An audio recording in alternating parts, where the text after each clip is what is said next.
What is going on, everybody? How is everybody doing today? Welcome back here today to Just Ballin' for a fun weekend episode. You guys did enjoy the De'Aaron Fox trade ideas, where I pretty much spent 20-30 minutes talking about potential De'Aaron Fox trades that kind of arose when he requested the trade or the Kings were open to trading him. Now it's looking more likely that it's going to end up to the Spurs. We'll see. But I think for today, I just want to spend around the same amount of time just talking about trades I'd like to see go down at the deadline.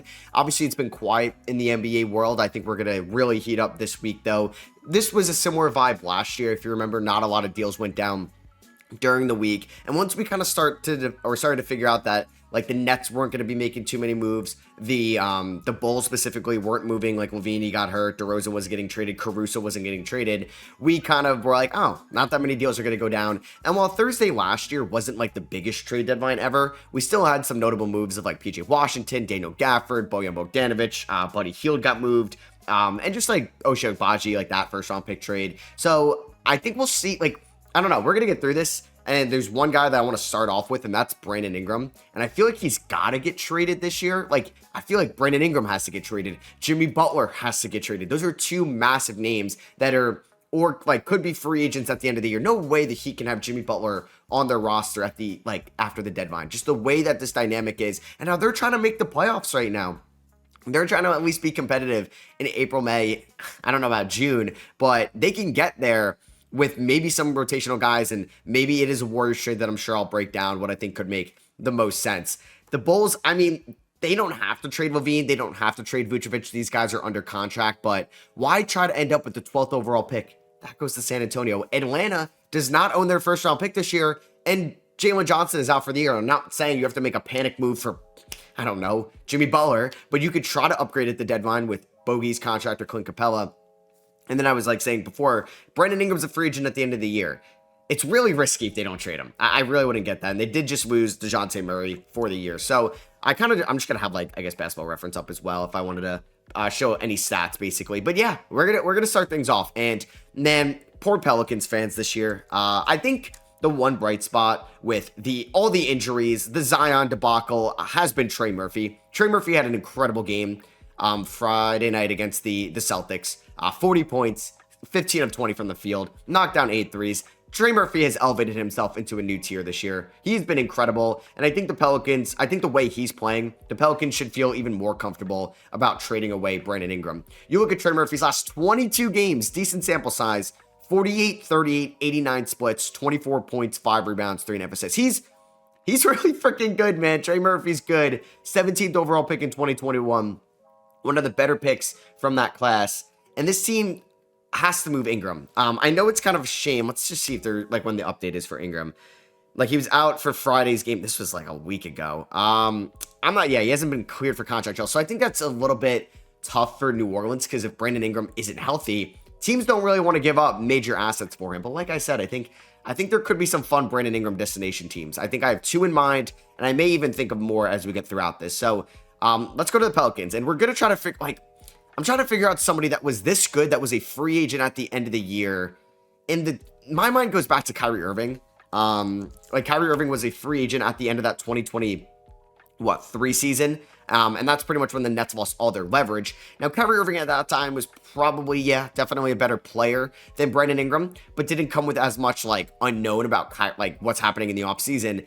And they made that trade, and they didn't make the playoffs. They ended up missing the playoffs. They missed the play-in tournament completely, and they ended up getting Derek Lively. That went for rotational guys, Spencer Dinwiddie, Dorian Finney-Smith, a 2027 second, and a 2029 first-round pick. So I think that could be a similar return for Brandon Ingram if he were to get moved.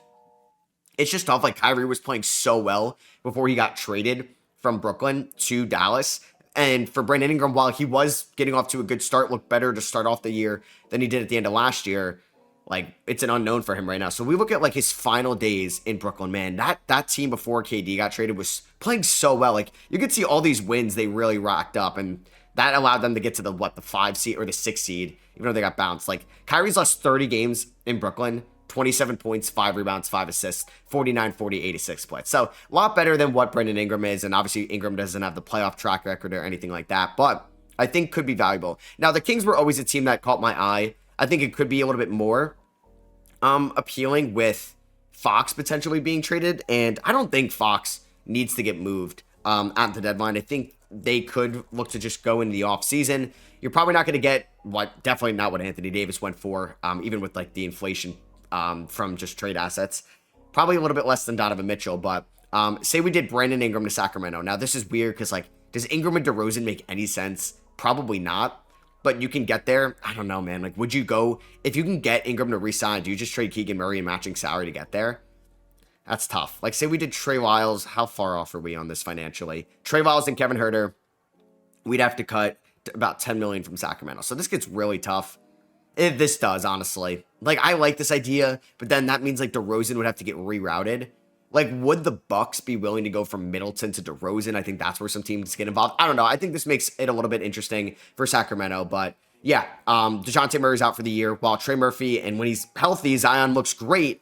This team is not, like, they should not be trying to win games. I do have, like, Auburn's game pulled up here, but if I look at the NBA standings real quick, like, the Pelicans have the third worst record in the NBA. They're 12-37. I think they just try to tank it out. Not tank it out, but like lose games, see what you got in the young guys, and hope you win the Cooper Flag sweepstakes. I think Atlanta, like they made sense in the DeJounte Murray trade in the offseason. I still think they could make sense now. Now we can pretty much get there with matching salary. I don't think I don't know. You could probably do DeAndre Hunter to Brandon Ingram. That could interest New Orleans. But I think you would like to try to stay competitive. So say we did Bogey, we did Kobe Buffkin in this trade. We did Clint Capella. How much are we off financially for the Hawks here? We would have to cut $5.5 million from the Pelicans. Okay, that should be fine. Because then we could send, we can't really send anyone back. Jeez, man, this gets tough. So maybe Kobe Buffkin wouldn't be in this trade? Or maybe instead of Clint Capella going outwards, or maybe instead of Bogey going outwards, we could probably do, Larry Nance, and then you keep, I don't know. I think they'd rather hold on to Larry Nance. Like, say we did Cody Zeller here. Let's see. And then, obviously, draft capital would have to go back. So that works financially. Capella, you take a flyer on Buffkin and Zeller. You could look to re-sign Capella. And then they have some first-round picks they could throw back. I think even the Lakers pick, like, we could send, I don't know if there's a restriction on that to send that back to the Pelicans, because that was in the Murray trade in the offseason, but something like that. Because that Lakers pick right now would be, let's see, that pick would be around, like 23rd in the NBA, based off regular season records. So, like, that's not the most valuable pick in the world, but then you have Ingram in the locker room. You could try to win right now to make that first round pick that's going to San Antonio look a little bit worse, because you don't want to give up a lottery pick. And right now, where the Hawks are in the conference, they have not been playing good basketball over the last few weeks. They're 22-26. Yeah, that's scary. I mean, I'm okay giving up the 14th pick in this draft or 13 to San Antonio, but you fall outside that play-in tournament, you never know what can happen, because you assume Philly's going to play better. Who knows with Chicago? But it seems like one of these teams will fall out. I assume Philly's going to get in the play-in tournament, so it's like Chicago or Atlanta could fall out. I mean, it should be Chicago. But I kind of like this trade. I mean, for the Pelicans, like, Capella's somebody you bring in. You can probably get him much cheaper in the offseason. Helps them get under the luxury tax here, which they're trying to do. So this is actually a good trade for the Pelicans, because it's about what? It's about $29 million, yeah. And this is actually a really good trade for the Pelicans. It gets them under the luxury tax, and you get a first-round pick back from the AD trade. I mean, it could be a different first, but I think this could make sense. And I think Atlanta, like Ingram with Trey, could be fun in the second half of the year. You keep, maybe you do Bogdan Bogdanovic instead. I don't know if that would work financially. Yeah, that would be tough. You'd have to cut about $10 million more from the Bucks side of, or excuse me, from the Hawks side of things. Which, it's interesting that Bogey works at 17, but Clint, or doesn't work at 17, but Clint will work at 22. But I think that's like the basis. I kind of like the idea of Brandon Ingram to Atlanta. I liked it last offseason. I like it now for sure. Another team could be Miami. Obviously, this involves Jimmy Butler, but I think they could be a team that looks to maybe make a mini big three of Bam Adebayo, all-star tower hero, and Brandon Ingram, and they're all around 25, 26, 27 years old, so they really fit their timeline. There was the Jimmy Butler, Brandon Ingram thing, but that really never made sense for New Orleans, even if they wanted to hold on to Jimmy. Jimmy's making $12 million more, and you got to worry about everything with him going on right now, and maybe he changes your locker room culture with Zion, but probably not, just the way we've seen this in the past. So I wonder if we could see some type of Ingram trade. I mean, it would involve probably like Rozier or Duncan Robinson. I mean, say we did Duncan Robinson. It's tough because of the financials here for Miami, because they have Butler on the books. So you'd have to probably include Rozier, but I'm sure like New Orleans would want Hayward Highsmith, Khalil Ware, Hawkes, Jovic. You'd probably have to include one of those. And I think Miami, it looks like they want to try to set up financial flexibility for the 2026 offseason. Detroit makes a ton of sense with Trent and Langdon, the president of basketball operations in Detroit, being the GM that traded for Brandon Ingram because he was the GM of the Pelicans back in 2019. We can get to the matching salary pretty easily. Like, say we did Hardaway.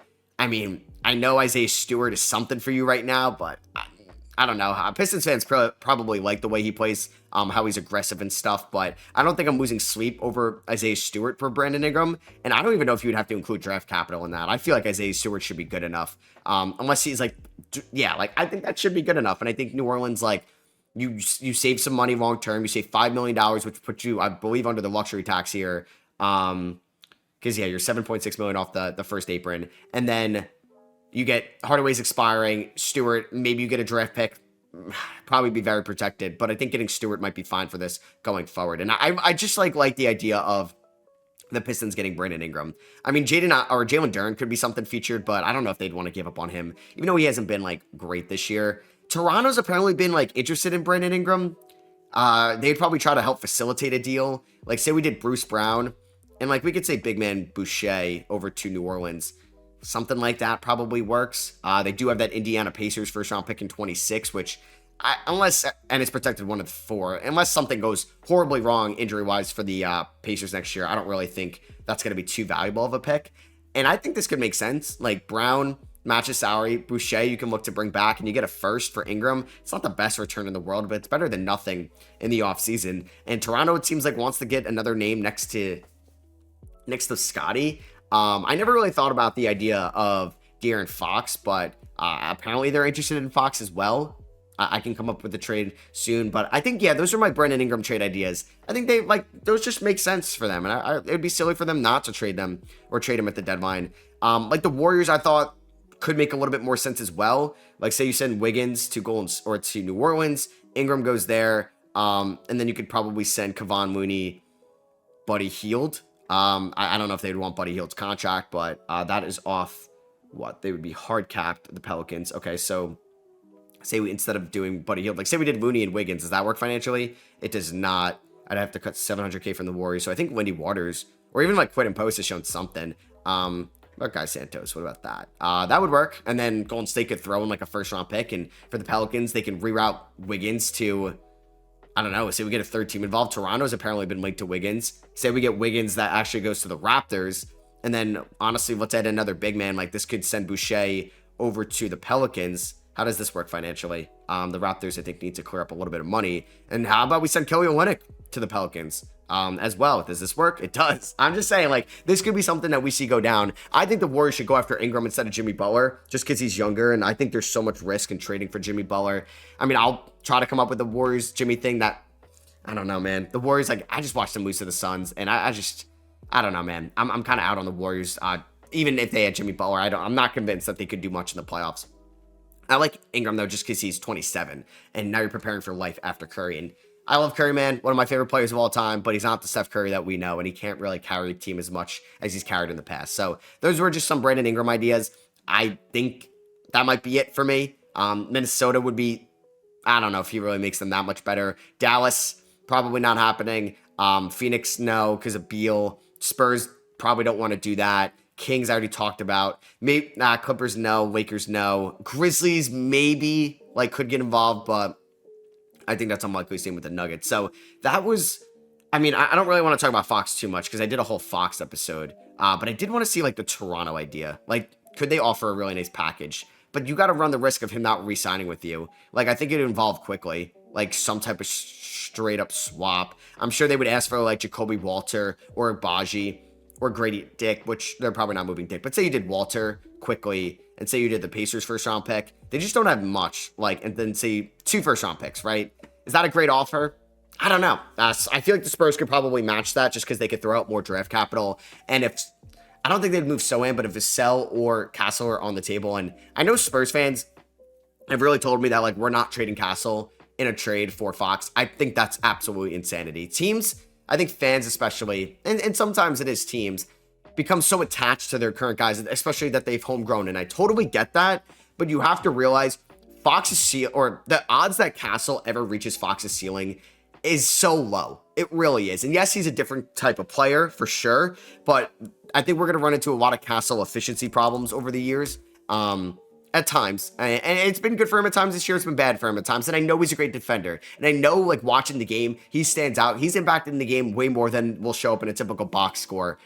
But I just think if that's like the deal breaker, we've seen like Miami not want to include this asset, or teams in the past not want to include this asset. The Lakers could have traded for Kyle Lowry back in 2021, but they didn't want to include Taylor Horton Tucker. Now, I'm not comparing Castle to Tucker, but I'm just saying it's like the whole Family Guy thing. You can get like the boat, or you can get like the mystery prize that could become a boat, or whatever it was like that. And I'm saying like that could be Castle. I know it'd be nice to keep Castle, but sometimes it's going to have to take to get. And yeah, you can sign him in 2026, but a lot could change. I've said that a lot since Fox came out. A lot can change until 2026. Now, I think like, if I had to say, I would probably say I'm convinced Fox gets traded in the offseason at around like 70% and then 30% at the deadline. Another guy that could end up getting moved, that could make sense, like for the Bulls, I think Zach LaVine. I think if you're Milwaukee, the way LaVine is playing this year, you got to make like a corresponding move to get under the luxury tax. I'm not really sure if Fanspo can allow me to do a 3-team trade to get under the luxury tax here. But say we send Pat Connaughton to the Pistons, say we send him to the Pistons. LaVine, let's just see, does this work financially? Did I not get my third team involved right there? So say we did Pat Connaughton, to the Pistons. Say we just send like a second here to the Bucks, but it would cost more. So the Bucks are under the second apron. I don't know if it was going to allow me to do that, so you'd have to do 2 separate trades. But there is a deal out there that could send cash, Pat Connaughton, and maybe 2 seconds for 1 second to a team like Detroit or Charlotte that can help facilitate this deal, and that can get them under the second apron, which can allow them to now go after Zach LaVine for Bobby Portis and Chris Middleton. So I like Milwaukee as the Zach LaVine trade or team. I like it a little bit more than Golden State, but I'm not sure if it's going to happen. Like the Lakers, I think, could get involved as well. Not for, I thought about for Zach LaVine because they definitely could, but I think they're still in the market for a big. One trade that I do like that I think is like kind of realistic, but you guys can let me know what you think about it. And it's a lot smaller, but I just wanted to bring this one up. It's my Knicks making a move. Hopefully this trade machine works because maybe it's crashing right now. I don't know. We got way too many people involved here. It's loading. I'm gonna have to go to Spot Track if it's not gonna work out. So say this deal, it basically was gonna send Mitchell Robinson to the Bulls. They don't have many good centers on their team. Like, yes, they actually have good centers. I shouldn't say that, but like long-term centers on their team. So they're gonna get Mitchell Robinson, and for the Knicks, Mitchell Robinson might not play before the deadline. Probably not going to play. Actually, 100% not playing before the deadline. So I think what they have right now is a championship window to an extent. I do think the Knicks could beat the Celtics or the Cavs in the playoffs. Would they be favorites against those teams? It depends how they get there. Maybe against Cleveland. I doubt against Boston. But I think this is a 3-team trade that would send Mitchell Robinson to Chicago. I'm trying to get Ayo Dosunmu to the Knicks. I am.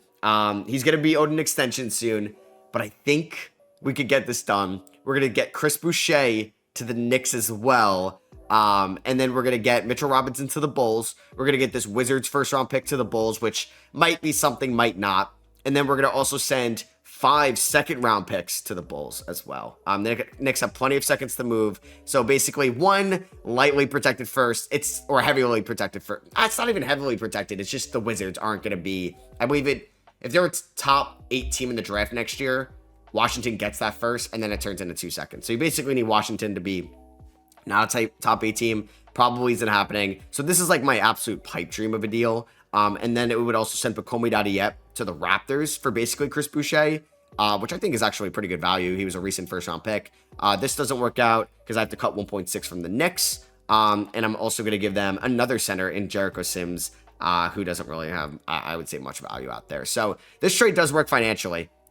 Mitchell Robinson, Jericho Sims, a protected first, and 4 second round picks for basically Ayo Dosunmu, which I think that's actually a good return for Ayo Dosunmu. Pacomi Dadiep for Chris Boucher, who's a free agent at the end of the year. Unless they want to re-sign Boucher, it's not a bad idea because, Masai Ujiri likes his foreign wings. And then the Knicks get a really good big man in Chris Boucher this year and Ayo Dosunmu. That's just what I want to see as a Knicks fan go down at the deadline. But like I said, it's kind of unrealistic because I really wanted the Knicks to get Nick Richards. He goes to the Suns. I like the idea of getting like maybe Delano Banton from Portland. They're not getting Toumani Camara. He's not getting traded, but I would say like Delano Banton, just take a chance on him, what he can be defensively for you. But yeah, I don't think even staying on the topic for the Blazers, nobody wants Aiden's contract. Nobody wants Grant's contract unless you're taking back like Bradley Beal, but he has a no trade clause. So I don't think that's happening. I would make Anthony Simons available, but it seems like they're not doing so. And low key, the Blazers this year have 19 wins. Like they're not as bad as like the Pelicans, the Jazz, the Hornets, the Nets, the Wizards. Like they're low key in like a slight tier above those teams. Like they're only 2 games. Well, no, they're 3.5 games back of San Antonio. They have the same record as Philly, but Philly has also had a ton of injuries. And I guess Portland has been relatively healthy this year compared to the rest of the league. So I think like that would be a minor trade that I'd like to see potentially go down. I just kind of want to see some of the top guys here on the trade block. Where'd we go here? I thought I could do, sorry, bear with me if I do this. No, I thought I was going to see maybe the top guys trending, which it's just not showing up. So, yeah, I think another trade that I want to get to, if I could figure out how to use this. I mean, it's going through, like, the Wizards. Like, does Kuzma have any value? I don't think so. The way he's playing this year, man, and, like, watching him defensively, and maybe it would be better in a more winning environment, and he's not, like, a top option. But I don't really love watching Kyle Kuzma play enough to give up a first-round pick, unless it's, like, crazy protected. But 23 million, then 21, then 19, like, a descending contract is nice, but I'm not really sure that goes down. I think go back to the Warriors too. Vucevic does make this team better. It's just like, and I think Vucevic makes a little bit more sense than Jimmy because you don't really have to give up that much matching salary to get to the 20 million. Like you can do, I think they would want Kevon Mooney just because he's an expiring and Chicago doesn't have to take on any bad money. So say we did Vucevic, say we did Payton, and I would say it's a first round pick this year protected. I would say it's probably lottery protected. I don't know if that goes to like top 12 protected next year. It could. I think I have to include, I have to include Lindy Waters in this trade, which back again for like Golden State, this really isn't that bad of an offer.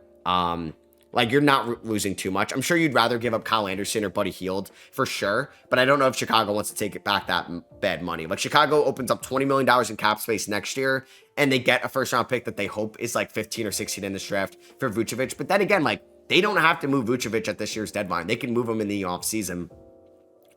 Teams could end up getting desperate. Like, I wouldn't say the Thunder were desperate, but they immediately traded for Alex Caruso. They realized what they needed in the offseason. The Knicks traded for Mikal Bridges and Karl Anthony Towns. Like, trades are going to happen because of teams either disappointing playoff exits or realizing they can make this corresponding move to go even further next year. And we could definitely see that throughout some teams this year in the playoffs. It's like the Clippers could be active, the Heat could be active. One of the Grizzlies, Rockets, or Thunder could make a move if they have a disappointing exit. Could Dallas try to make like a even more all-in move now? Milwaukee around Giannis. Indiana wants to elevate themselves into a top tier. Like deals can happen in the offseason for sure. So that's why I think like LaVine is too hard to get moved right now. I think for Chicago, this is like the best case scenario.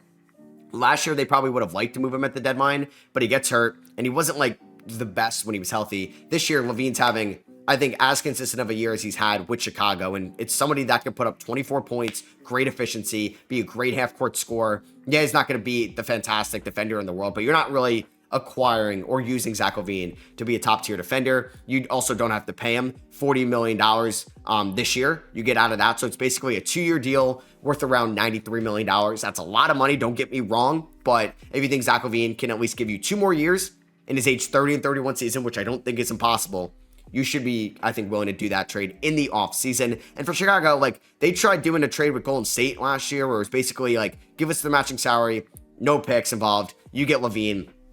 Golden State didn't even want that. So, I mean, like, Wiggins would have been included. So, like, Wiggins isn't just, like, matching salary. It's not like Ben Simmons matching salary. But I think LaVine's going to get moved in the offseason. And I think Chicago should definitely wait where teams are going to have a little bit more financial flexibility. We know where teams are picking in the lottery, where deals can go down then. And yeah, maybe Detroit gets involved there if they like what they see or another team kind of going forward. So I think like for the big names, like I hinted at a lot. To be honest with you, I don't think Phoenix makes a Bradley Beal trade. I think he's on the team after the deadline. I don't think he wants to go to Milwaukee. I don't think he wants to go to Chicago. Maybe he would go to Miami, but I don't think Miami wants him. I don't think Sacramento, or even he would want to go to Sacramento. I don't think there's a deal there. So we're running out of Bradley Beal ideas. I don't think he gets moved. If I had to take a guess, Jimmy Butler is not on the Suns at the deadline. I think they do end up moving Nurkic, Allen, one of those two, and attaching one of the draft picks they got in that Jazz trade going forward. So I think that's going to be a move that we see. I'm just not sure who it's going to be for. I wonder, like Philadelphia, are they going to move Gershon? They probably should. They played so well against the Nuggets without Paul George and Embiid, but they drew up some terrible plays at the end of the game, even though Maxey played great. Gershon is playing so well, though. I think they can even get like a protected first-round pick for him. I think they should, because he can leave for a lot more money in the offseason since he's on the minimum and they don't have bird rights on him going forward. So I think, I don't know, man. I still think Milwaukee would try to get Jimmy if they could, and they can get there. It's just would Miami want Middleton's money next year, or could they get a third team involved to help facilitate this, like a Charlotte or something like that? And then Charlotte maybe just waives him in the offseason. Could be something like that. I don't know. I'm really struggling to figure out where Jimmy Butler ends up, because Miami's 23-23. Hero's an all-star. Khalil Ware has been one of the better rookies that we've seen over the last few weeks. Jovic has been playing better. Hawkins has been playing better. I mean, Terry Rozier could end up in jail for all I know. I don't know what's going on over there. But either way, I think Miami has to get Jimmy off the team at the deadline. I think Golden State, if there's an offer from them, I would do it if I were Miami. I know you don't want Wiggins' contract long-term, but I think you can flip Wiggins if there is a Toronto side of that. Say we did get Toronto involved here in this deal, and we can get Jimmy to Golden State. Wiggins ends up going to the Raptors. We got Jimmy going to Golden State. We're also going to have Gary Payton go to Miami, expiring money. Mooney going to Miami, expiring money. I don't think Kuminga, Moody, Moody's poison pill, but Kuminga or Pods need to be in this deal. I think Miami's going to have to take on a bad deal, and I don't think that Schroeder can be aggregated. So I'm sure they'd rather have Hield than Anderson. So, yeah, I'll send Hield. I mean, we could send Hield to Toronto. Like I said, Toronto's helping facilitate this deal. Bruce Brown goes to Miami. Boucher goes to Miami. And Davion Mitchell, I'm just going to see if this works financially. No, I have to cut $9.5 million from the Heat, which is not hard to do because I can just cut Chris Boucher. Does that mess up Toronto's things? No, so this works. Jimmy goes to Golden State for Wiggins, Hield, Payton, and Mooney. The Raptors basically go from Bruce Brown and Davion Mitchell to Wiggins and Hield. And then the Heat get all expiring money and win now players. This could make the most sense, honestly. I think Golden State would do this, even though I don't know if I would do this if I were them. I think Miami would do this 100%. Would Toronto want Wiggins for Brown and Mitchell, or are they just going to be happy that they're going to have the $29 million off the books? Or since they're going to be a team that's not going to have cap space anyway, with RJ's contract, with Barnes' contract, and with IQ's contract, they could be like, you know what, we'll get Wiggins and Hield, who we can now attach in future trades. And we wouldn't be able to do that with Brown and Mitchell's money off the books. So they could still make a Fox trade or an Ingram trade if they make this deal going forward. I mean, then, yeah, we can get crazy in this. And you could probably add the Spurs. You can add the Kings in this. You can add the Pelicans. I mean, this is you can add 5-team trades on this. That is just absolute insanity. Say we rerouted. I don't even know what you do. Somehow Ingram ends up somewhere. I don't know. There's probably a 4 or 5-team trade to get involved here. But that is probably the Jimmy to Golden State deal. I just don't know where else Jimmy ends up if it's not Phoenix or Golden State. Because he's not going to Houston. It looks like he's not going to Memphis. I think Milwaukee could try to make something work. I think Cleveland can technically acquire Jimmy. But you're really gutting your depth here. I did see this somewhere. I've never even tried this. You'd have to send LeVert. You'd have to send Strus back to the Heat. Kind of fun. Okoro and Nang. Does that work? Doesn't even work. You have to cut $3 million. From the Heat?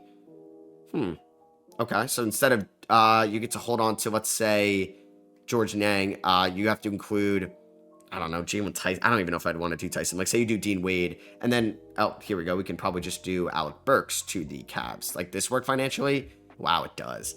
I mean, you know what? I don't kind of hate this for Cleveland. I don't. I know you're really messing up your vibes here, but LeVert's a free agent. And if I could tell you, oh man, a closing lineup of Garland, Mitchell, Butler, Mobley, and Allen. Oh my God, that's good. But I don't know if that's going to mess up the team dynamic, and I don't know if they'd want to risk that. Probably not. They're playing too good with this team, but that is something that could be a little bit surprising.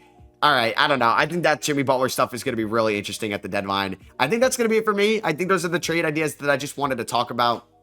Over the Straws channel on Sunday, I'm going to drop a video, one trade idea for every NBA team. I'm going to make a trade in Fanspo or Spot Track, make sure it works out financially with the aprons in the CBA, and I'll just propose one idea, which is always fun to do. And then, yeah, I'll be live streaming on that channel for the deadline as well. And I'll have probably my official trade deadline predictions, who's staying, who's going, what teams are going to be doing at the deadline on that channel as well. And we'll definitely recap a ton of stuff here on the pod after that. So hope you guys did enjoy. Hit that subscribe button if you're not already. Let me know in the comments maybe your favorite idea that I talked about or trade that I didn't talk about down below. And if you guys are listening on Apple Podcasts and Spotify, link to this in an audio form in the description. Subscribe over there. Helps me out a ton. Catch you guys in the next one.